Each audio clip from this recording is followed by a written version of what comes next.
먼저 김병기 당대표 직무대행의 모두 발언이 있겠습니다. 국민의힘의 약속 파기로 민생 추경의 여야 합의 처리가 무산될 상황입니다. 국무총리 인준 거부로 국정의 발목을 잡더니 이제는 민생의 발목을 잡고 있는 국민의힘의 행태가 참으로 아쉽습니다. 여야 합의 처리가 무산될 것 같습니다. 지난 과정을 되돌아보면 국민의힘의 약속 파기는 이미 정해진 수순이었다는 의심을 지울 수 없습니다. 추경 심사를 위해서는 예결위원장을 선임해야 하는데 국민의힘은 법사위원장 등 상임위원장 배분 문제로 목리를 부린 바 있습니다. 본격적인 추경 심사에 들어가자 국민의힘은 하루가 아닌 이틀 동안 종합정책 질의를 진행해야 한다며 회의를 파행시켰습니다. 국민의힘은 이틀의 질의를 보장하면 추경을 여야 합의로 처리하겠다고 약속한 바 있습니다.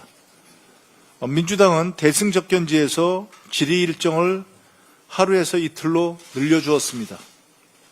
그러나 오늘 새벽 1시 30분쯤 합의 처리는 불발되었습니다. 민생경제 회복의 골든타임은 지금도 조금씩 흘러가고 있습니다. 민주당은 오직 국민, 오직 민생만 생각하겠습니다. 추경을 7월 국회로 넘기지 않을 것입니다. 오늘 본회의에서 민생경제 회복의 마중물이 될 추경을 통과시키겠습니다. 오후 본회의까지는 아직 시간이 좀 남아 있습니다. 이제라도 국민의힘의 각성과 결단을 마지막으로 촉구합니다. 외환죄 혐의가 드러나고 있는 윤석열을 당장 재구속해야 합니다. 윤석열의 지시로 인해 10월과 11월 평양의 무인기를 침투시켰다는 내용이 담긴 군 장교의 녹취록이 나왔습니다. 처음 의혹이 제기됐을 땐 사실 쉽게 믿을 수 없었습니다. 외환죄는 국민에 대한 배신이자 국가에 대한 반역입니다.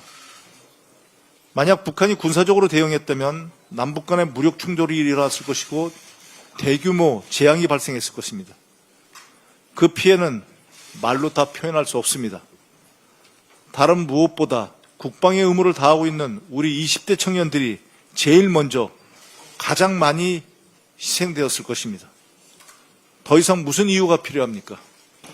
내란 속의 윤석열을 당장 재구속하십시오. 윤석열은 자신의 사익을 위해 군 통수권을 남용해서 국민의 생명을 위협하고 국가의 안위를 위태롭게 한 자입니다. 외환죄 혐의만으로도 재구속 사유는 충분합니다. 내란 특검의 단호한 조치를 강력하게 촉구합니다. 이재명 정부는 역시 일하는 정부입니다. 어제 이재명 대통령님의 취임 30일 기자회견이 있었습니다. 이재명 정부는 유능한 대통령과 일하는 정부의 모습이 어떤 것인지 한 달 만에 국민들께 보여드렸습니다. 이재명 대통령님은 취임 직후 G7 정상회의에 참석해서 정상회교를 복원하고 무너진 국격을 회복시켰습니다. 여야 대표 초청 오찬, 추경 시정연설, K문화 주역과의 대화, 광주 전남 타운홀 미팅, 기업인 간담회 등 격이 없는 소통으로 정치를 복원하고 준비된 행정가의 면모를 유감없이 보여주고 있습니다. 1호 행정명령인 비상경제 대응 TF, 민생 추경, 울산 AI 데이터 출범 시 코스피 지수 5000 시대 비전, 해양수산부 연내 부산 이전 지시, 그런 지시 등 민생경제 회복과 성장 동력 확보를 위한 청사진을 제시했습니다. AI 혁신 전문가, 현장 노동자, 검증된 정치인 등 능력과 실용, 국민통합의 내각을 구성해 가고 있습니다. 국익 중심의 실용 외교를 실현할 안정감과 균형감 갖춘 외교 진영도 구축했습니다. 시작이 반이라고 합니다. 시작을 보면 끝을 알 수 있다고 합니다. 60%에 육박하는 국정 수행 지지율은 지난 한 달의 평가이며 제대로 일을 해서 성과를 만들 것이라는 국민의 기대입니다. 이재명 정부는 반드시 성공해야 합니다.